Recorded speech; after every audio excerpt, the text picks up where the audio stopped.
ಆತ್ಮೀಯ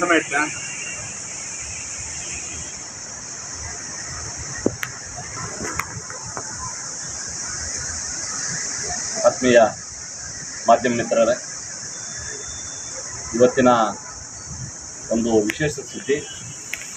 ಈ ಸುದ್ದಿಗೋಷ್ಠಿ ಕಾರ್ಯಕ್ರಮಕ್ಕೆ ಬಹುಜನ ಸಂಘಟನೆಗಳ ಒಕ್ಕೂಟದ ಎಲ್ಲ ಮುಖಂಡರು ಹಾಗೂ ನಮ್ಮ ಸವಿತಾ ಸಮಾಜದ ಮುಖಂಡರು ಸಹ ಇದ್ದಾರೆ.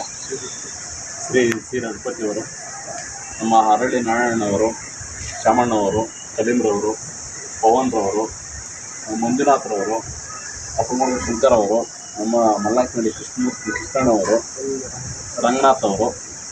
ಇವತ್ತು ಈ ಒಂದು ಸುದ್ದಿಗೋಷ್ಠಿ ಜನರಿಗೆ ಮುಟ್ಟಿಸುವಂಥ ಒಂದು ಸುದ್ದಿಗೋಷ್ಠಿ ಆಗಬೇಕು ಅನ್ನೋದು ನನ್ನ ಇಚ್ಛೆ. ಬಂಧುಗಳೇ, ಏನಿವತ್ತು ಇಡೀ ಕರ್ನಾಟಕ ರಾಜ್ಯಾದ್ಯಂತ ಹೋರಾಟ, ಸಾಹಿತ್ಯ, ಹಲವಾರು ಚಿತ್ರ, ಒಂದು ಫಿಲಿಮು ಫೀಲ್ಡಲ್ಲೂ ಸಹ ನಿರ್ದೇಶಕರಾಗಿ ಒಂದು ಕಥೆಗಳನ್ನು ಬರೆದಿರ್ತಕ್ಕಂಥ ಒಂದು ಹಿರಿಯ ಹೋರಾಟ ಕವಿ ಆಗಿರ್ತಕ್ಕಂಥವರು, ಒಂದು ಕೋಲಾರ ಜಿಲ್ಲೆಯ ಒಂದು ಅವಳಿ ಜಿಲ್ಲೆ ಆಗಿರ್ತಕ್ಕಂಥ ಚಿಂತಾಮಣಿ ಪಕ್ಕದಲ್ಲಿರ್ತಕ್ಕಂಥ ಒಂದು ಗೊಲ್ಲಹಳ್ಳಿ ಗ್ರಾಮದಲ್ಲಿ ಹುಟ್ಟಿ ಹೋರಾಟದ ಜೊತೆ ಬೆಳೆದಿರ್ತಕ್ಕಂಥವರು ಗೊಲ್ಲಹಳ್ಳಿ ಶಿವಪ್ರಸಾದ್ ಅಂತೇಳಿ. ಅಂಥ ಒಂದು ಶಿವಪ್ರಸಾದ್ ಎಂಬವರು ಹೋರಾಟದ ಹಾಡುಗಳಿಂದ ತಮ್ಮ ಜೀವನದ ಉದ್ದಕ್ಕೂ ಒಂದು ಜನರ ಬದಲಾವಣೆಗಾಗಿ ಬಯಸಿ ಬಂದಿರತಕ್ಕಂಥವರು.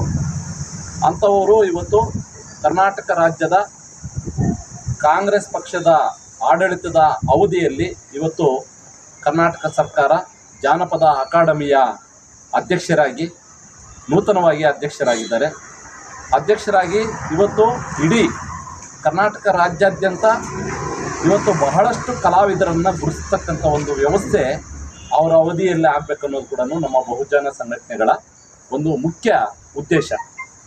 ಇವತ್ತು ನಾನಾ ರೀತಿಯ ಎಲೆಮರೆ ಕಾಯಿಗಳಂತೆ ಒಂದು ಎಲೆ ಮೊರಗಿನಲ್ಲಿರ್ತಕ್ಕಂಥ ಒಂದು ಕಲಾವಿದರು ಬಹಳಷ್ಟು ಜನ ಇದ್ದಾರೆ.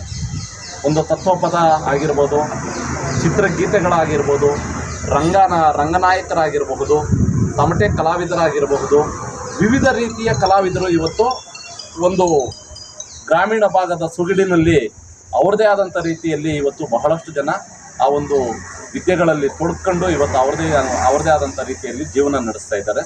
ಅಂಥವ್ರನ್ನ, ಈ ನೂತನ ಅಧ್ಯಕ್ಷರಾಗಿರ್ತಕ್ಕಂಥವ್ರನ್ನ ನಮ್ಮ ತಾಲೂಕಿಗೆ ಮುಳಬಾಗಿಲು ಅಂತೇಳಿ ಏನು ಪ್ರಸಿದ್ಧ ಪಡೆದಿದೆ ಹೆಸರು, ಅಂಥ ಒಂದು